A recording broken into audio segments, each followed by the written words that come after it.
was a co-worker of Paul, and finally he went after money or something and left. பவுலுக்கு உடன் ஊழியராய் இருந்ததான தேமா அவர் பணத்தின் மீதும் இந்த உலகத்தின் மீதும் ஆசை வைத்து பவுலை விட்டு பிரிந்து போய்விட்டார். Imagine leaving a man like Paul. பவுலை போல ஒரு மனிதனை விட்டு பிரிந்து போவது என்பதை சற்று கற்பனை பண்ணி பாருங்கள். How stupid can such a person be? அப்படிப்பட்ட நபர் எவ்வளவு ஒரு புத்தியனாய் இருந்திருப்பார். He should have considered it the greatest honor to be a co-worker with Paul. பவுலுக்கு உடன் ஊழியராய் இருப்பதை மிகப்பெரிய ஒரு கனமாக எண்ணி இருந்திருக்க வேண்டும். Because Paul was the greatest man of God of that time. அந்த நாட்களிலே பவுல் மிகப்பெரிய தேவ மனிதனாய் இருந்தார். But he just left him.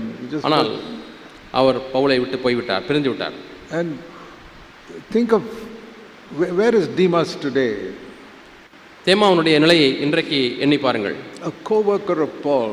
பவுலுடைய உடன் வேலையாள். Read in, we already heard it earlier, 2 Timothy chapter 4. 2 தீமோத்தேயு 4ஆம் அதிகாரம் ஏற்கனவே நாம் அதை கேட்டிருக்கிறோம். Verse 10, Demas has loved this present world and deserted me. 2 தீமோத்தேயு 4ஆம் அதிகாரம் அதிலே நாம் வாசிக்கிறோம், உடன் வேலையாளாக இருக்கக்கூடிய தேமா இந்த பிரபஞ்சத்தின் மேல் ஆசை வைத்து என்னை விட்டு பிரிந்து போய்விட்டார். But a few years earlier in Philemon 24, he is called a fellow worker. ஆனால் சில ஆண்டுக்கு முன்பதாக பிலமோனிலே வாசிக்கிறோம், அவர் பவுலுக்கு உடன் ஊழியராக இருந்தார். So here was a man who was working with Paul and going to get a great reward from Christ in heaven. இங்கே பவுலுடைய உடன் ஊழியர் அவரோடு கூட சேர்ந்து பணியாற்றிக் கொண்டே இருக்கிறார். அவருக்கு மிகப்பெரிய ஒரு வெகுமதி பரலோகத்திலே அவருக்கு காத்திருக்கிறது. Paul says in 2 Timothy 4:8, 2 தீமோத்தேயு 4:8 பவுல் சொல்கிறார், in future verse 7, I have fought a good fight, I have finished the course, I have kept the faith. 7ஆம் வசனத்தில் சொல்கிறார், நல்ல போராட்டத்தை போராடினேன், ஓட்டத்தை முடித்தேன், விசுவாசத்தை காத்துக்கொண்டேன். And therefore, ஆகவே there is laid up for me, verse 8, a crown of righteousness with the Lord the righteous judge will give me in that day. நீதியின் கிரீடம் எனக்காக வைக்கப்பட்டிருக்கிறது, நீதியுள்ள நியாயாதிபதியாகிய கர்த்தர் அந்நாளிலே அதை எனக்கு தந்தருளுவார். Not only to me, but all those who live like this will get such a reward. எனக்கு மட்டுமல்ல, இதே போல வாழக்கூடிய ஒவ்வொருவருக்கும் அந்த வெகுமதி கிடைக்கும். And then he says, but Demas has left me and gone after the world, verse 10. 10ஆம் வசனத்திலே வாசிக்கிறோம், தேமாய் பிரபஞ்சத்தின் மேல் ஆசை வைத்து என்னை விட்டு பிரிந்து போய்விட்டார். Demas could also have fought a good fight and finished the course. தேமாவும் கூட நல்ல போராட்டத்தை போராடி இருந்திருக்க முடியும், ஓட்டத்தை முடித்திருந்திருக்க முடியும். And had a great eternity with crown of righteousness. அந்த நீதியின் கிரீடத்தை பெற்றுக்கொண்டு ஒரு நல்ல ஒரு நித்திய வாழ்வை வாழ்ந்திருக்கலாம். But where is he today? ஆனால் இன்றைக்கு அவர் எங்கே இருக்கிறார்? Just think of that. இதை சற்று எண்ணி பாருங்கள். Where is Demas today? இன்றைக்கு தேமா எங்கே இருக்கிறார்? Let me show you a verse. உங்களுக்கு ஒரு வசனத்தை காண்பிக்கிறேன். Hebrews chapter 3. எபிரேயர் 3ஆம் அதிகாரம்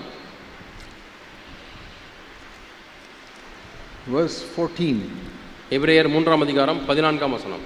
Paul got the approval of God till the end of his life.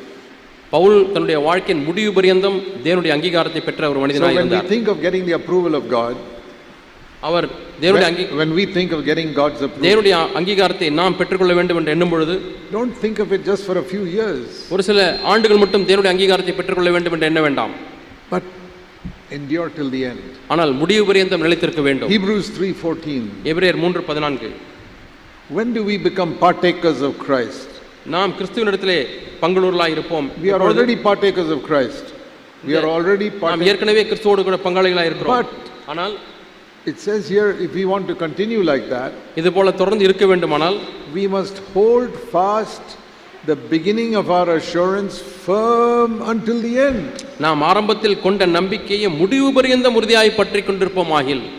So it's not enough just we started well. ஆகவே நன்றாக ஆரம்பித்தோம் என்பது போதுமானதல்ல. We must end well. நாம் முடிப்பதையும் சரியாக முடிக்க வேண்டும். In all the sports races, the one who starts well, there is no prize. விளையாட்டு மைதானங்களிலே நடக்கக்கூடிய அந்த பந்தயங்களிலே ஆரம்பிக்கிறவருக்கு பரிசு பொருள் அல்ல. In the school sports or Olympic games, there is no prize for somebody who starts well. பள்ளியிலே இருக்கக்கூடிய விளையாட்டானாலும் சரி அல்லது ஒலிம்பிக் விளையாட்டுகளானாலும் சரி ஆரம்பிப்பவருக்கு எந்த பரிசும் கிடையாது. Many of you have started well and that is why you are in CFC today. அநேகர் நீங்கள் நன்றாக உங்கள் ஓட்டத்தை ஆரம்பித்திருக்கலாம், ஆகவே தான் இப்பொழுது CFCயில் இருக்கிறீர்கள். My question is, how are you running? ஆனால் என்னுடைய கேள்வி என்ன, இப்பொழுது எப்படி ஓடிக்கொண்டிருக்கிறீர்கள்? You've been here 15-20 years. நீங்கள் இங்கே 15-20 ஆண்டுகளாக இருந்திருக்கிறீர்களா? Are you slowing down? நீங்கள் கொஞ்சம் கொஞ்சமாக மெதுவாகிக் கொண்டே இருக்கிறீர்களா உங்களுடைய ஓட்டத்திலே? Are you sitting back and saying, oh, I'm in a good church? நீங்கள் அப்படியே ஆகாசமாய் உட்கார்ந்து கொண்டு நான் நல்ல சபையில் தான் இருக்கிறேன் என்று சொல்கிறீர்களா? Everybody respects me. எல்லாரும் என்னை மதிக்கிறார்கள். The elders are in great danger. மூப்பர்கள் பெரிய ஆபத்தில் இருக்கிறார்கள். If they sit back on the respect that other people have for them. மற்ற மக்கள் தங்கள் மீது வைத்திருக்கக்கூடிய மதிப்பை மரியாதையும் எண்ணி அவர்கள் ஆயாவாக உட்கார்ந்து கொண்டிருந்தால் அந்த ஆபத்திலே அவர்கள் இருக்கிறார்கள். The day you stop judging yourself, that day you start backsliding. எந்த நாளிலே உங்களை நீங்களே நியாயந்தீர்ப்பதை நிறுத்தி விடுகிறீர்களோ அந்த நாளிலே நீங்கள் பின்மாற்றம் அடைய ஆரம்பிக்கிறீர்கள். We become partakers of Christ if we hold fast the beginning of our assurance firm until the end. ஆரம்பத்திலே கொண்ட நம்பிக்கையை முடிவு பரியந்த உறுதியாய் பற்றிக் கொண்டிருப்போமாகில் கிறிஸ்துவினிடத்திலே பங்குள்ளவர்களாய் இருப்போம். So what should we do? ஆகவே நாம் என்ன செய்ய வேண்டும்? Next verse. அடுத்த வசனம். Every day. ஒவ்வொரு நாளும். Every day is today. ஒவ்வொரு நாளும் என்பது இன்றைக்கு. Today I say today. இன்றைக்கு என்று சொல்கிறேன். Tomorrow I get up and I say today. நாளைக்கு நான் விழித்து எழுந்தவுடனே நாளை தினத்தை இன்றைக்கு என்று சொல்கிறேன். Next month on some day I'll say today. அடுத்த மாதம் ஏதாவது ஒரு நாளிலே எழுந்திருக்கும் பொழுது இன்றைக்கு என்று சொல்கிறேன். What shall I say? நான் என்ன சொல்கிறேன்? Today if you hear his voice, don't harden your heart. என்று அவருடைய சத்தத்தை கேட்பீர்களாகில் உங்கள் இருதயங்களை கடினப்படுத்தாதீர்கள். Then you will hold fast till the end. அப்பொழுது நீங்கள் முடிவு வரைந்தும் உறுதியாய் பற்றிக் கொண்டிருப்பீர்கள். But if one day you don't hold fast, ஒரு நாளிலே நீங்கள் உறுதியாய் பற்றிக் கொள்ளவில்லை என்றால் your backsliding has begun. உங்களுடைய பின்மாற்றமானது ஆரம்பித்து விட்டது. How long does it take to become a backslider? ஒரு பின்மாற்றக்காரனை மாறுவதற்கு எவ்வளவு நாள் பிடிக்கும்?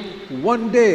ஒரு நாள் போதும். You can be wholehearted today and be a backslider tomorrow. இன்றைக்கு நீங்கள் முழு இதயமுடையவர்களாக இருக்க முடியும், நாளைக்கு நீங்கள் பின்மாற்றக்காரனாய் மாறிவிட முடியும். Get God's approval today and lose God's approval tomorrow. இன்றைக்கு தேவ அங்கீகாரத்தை பெற்றிருந்திருக்க முடியும், நாளைக்கு தேவ அங்கீகாரத்தை இழந்து விட முடியும். And so it says in verse 13. ஆகவே 13ஆம் வசனத்திலே வாசிக்கிறோம்.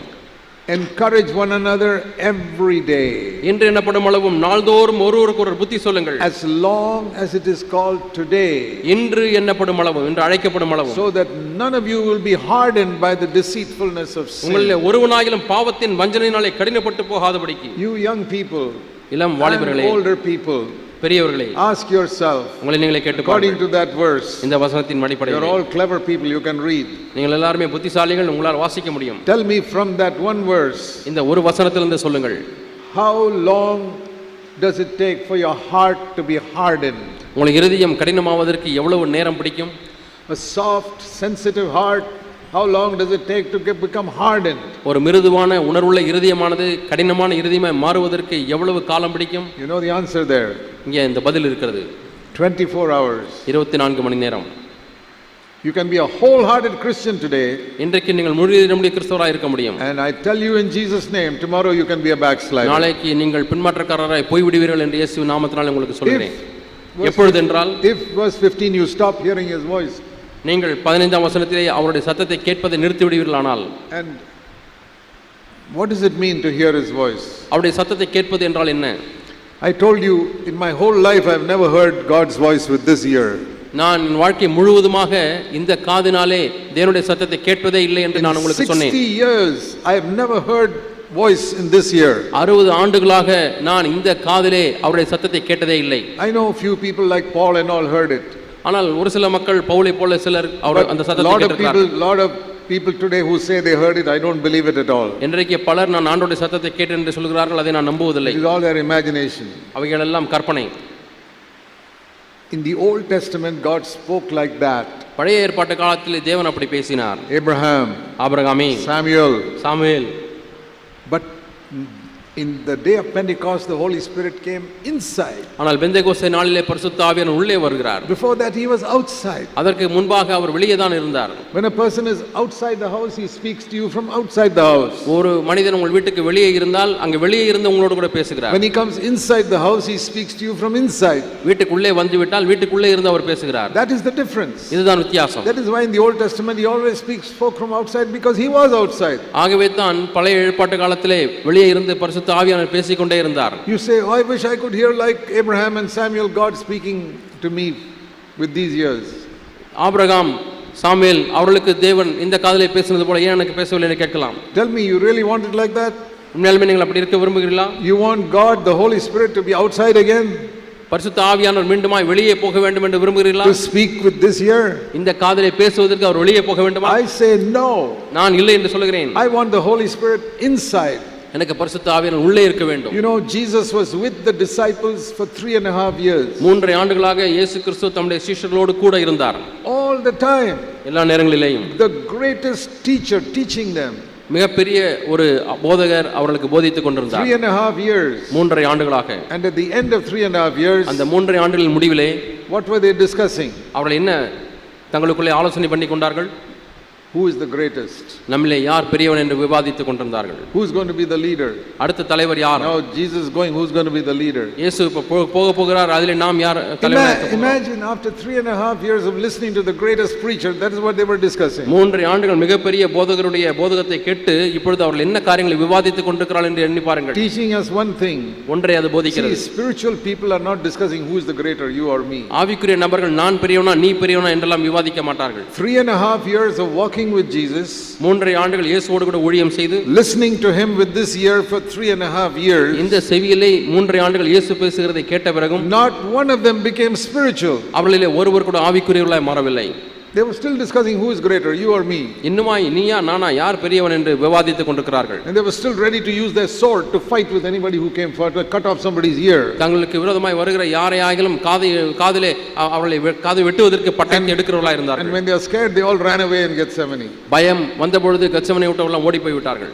And they would deny, oh Jesus, I don't even know who he is, Peter said. இயேசுவா யார் என்று எனக்கு தெரியாது என்று மறுதலிக்கிறவர்களாய் இருந்தார்கள். பேதுரு அப்படி மறுதலித்தார். That is the result of the Holy Spirit being outside. இதுதான் பரிசுத்த ஆவியானவர் வெளியே இருப்பதனுடைய விளைவு. But the moment the Holy Spirit came inside on the day of Pentecost, ஆனால் பெந்தெகோஸ்தே நாளிலே அந்த பரிசுத்த ஆவியானவர் உள்ளே வந்த மாத்திரத்திலே, then they would not say who is the greatest. அப்பொழுது அவர்கள் நம்மில் யார் பெரியவர் என்றெல்லாம் விவாதிக்கவில்லை. You know, even Peter and John, they were glad to make Paul, who is 10 years their junior, a greater apostle. பேதுருவும் யோவானும் தங்களை காட்டிலும் 10 வயது குறைந்ததான பவுலை மிகப்பெரிய அப்போஸ்தலனாக அவர்கள் நியமித்தார்கள். And they respected him.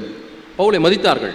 Peter is writing in 2 Peter 3, there's so many things Paul is revealing, I myself can't understand it all. 2 பேதுரு 3ஆம் அதிகாரத்திலே பேதுரு என்ன எழுதுகிறார் தெரியுமா? பவுல் எழுதின பல காரியங்களை அறிகிறதற்கு அரிதாய் இருக்கிறது என்று எழுதுகிறார்.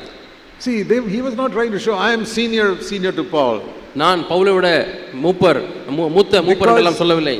They changed because the Holy Spirit was inside. பரிசுத்த ஆவியானவர் உள்ளே வந்தபடியினாலே அவர்கள் மாறிவிட்டார்கள். Teaching us that you cannot get God's approval fully if you are not filled with the Holy Spirit. இது எதை நமக்கு போதிக்கிறது என்று சொன்னால் பரிசுத்த ஆவியானவர் நாம் உள்ளே பெற்றுக்கொள்ளவில்லை என்றால் தேவனுடைய முழு அங்கீகாரத்தை பெற முடியாது. So that the voice of God is now inside, not outside. ஆகவே இப்பொழுது தேவனுடைய சத்தமானது வெளியே அல்ல உள்ளே இருக்கிறது.